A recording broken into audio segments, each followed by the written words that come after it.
A última de física a corrigir para vocês, Enem 2017, cada nossa questão 133, para demonstrar um processo de transformação de energia mecânica em elétrica, um estudante constrói um pequeno gerador utilizando um fio de cobre de diâmetro D enrolado em N espiras circulares de área A, dois ímãs que criam no espaço entre eles um campo magnético uniforme de intensidade B e um sistema de engrenagens que lhe permite girar as espiras em torno de um eixo com frequência F.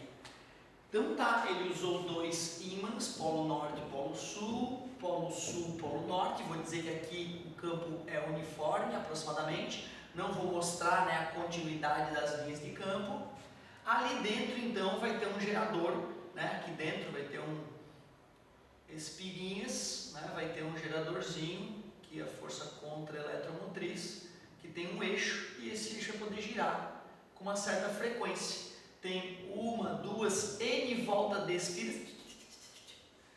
Se eu fosse olhar daqui de pertinho, né? Uma, duas, três, quatro, N voltas de espira. E aqui tem algum mecanismo que vai fazer isso aqui girar dentro desse campo magnético.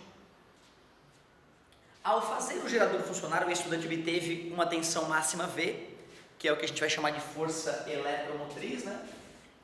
E uma corrente de curto-circuito I.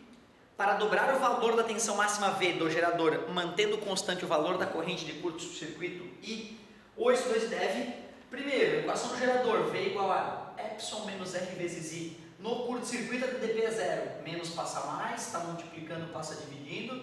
Corrente de curto-circuito, força automotriz, dividido por resistência interna. Para que a corrente de curto-circuito não se altere, eu vou ter que aumentar na mesma proporção a força automotriz e a resistência interna. Força eletromotriz num gerador como esse, lei de Faraday, menos variação do fluxo magnético dividido pela variação do tempo. Onde fluxo magnético é a área das espiras vezes campo magnético vezes o constante de θ. Se forem N espiras, né, o fluxo fica multiplicado por N, o valor do fluxo de uma espira. Observem que aumentando o número de espiras eu aumento N, aumentando N eu vou aumentar a variação do fluxo magnético. E portanto eu aumentarei a força automotriz. Só que a resistência interna desse gerador é devido às espiras. E a segunda lei de Ohm me diz que a resistência de um fio depende da resistividade, do comprimento e da área. Aumentar as espiras N vezes vai aumentar o valor do comprimento N vezes. Considerando que 10 espiras tem um certo comprimento, 20 espiras tem o dobro do comprimento. E aí daria o dobro da resistência interna do gerador. Então, olha, aparentemente é isso mesmo, ar de amor. Aumentando o número de espiras, eu aumento a variação do fluxo magnético, aumento a força automotriz. Só que aumentando o número de espiras, eu aumento o comprimento do fio que compõe o gerador. Aumento a resistência interna na mesma proporção. Dobra, dobra, triplica, triplica. A corrente de curto fica constante, enquanto a força automotriz aumenta, exatamente o que ele pediu. Agora vamos analisar as outras para diminuir a chance de errar. Frequência de giro. Se eu aumentar a frequência de giro, eu diminuo o período, aumento a força eletromotriz, sem aumentar a resistência interna. Aumentando a força automotriz, mantendo a resistência interna constante, a corrente de curto se altera, não pode. Intensidade do campo magnético, aumentando a intensidade do campo magnético, eu aumento a variação do fluxo magnético, aumento a força automotriz, mas não aumento a resistência interna, também não funciona.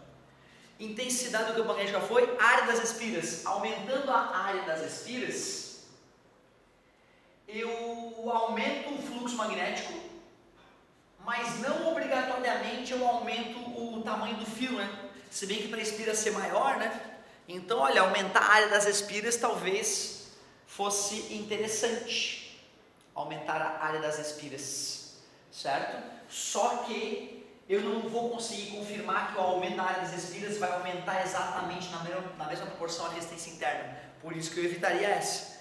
O diâmetro do fio, aumentar o diâmetro do fio, vai fazer com que a resistência interna caia, né? E não vai mexer na resistência interna sem mexer na força automotriz. Então eu vou alterar a corrente de curto, não é o que ele desejava.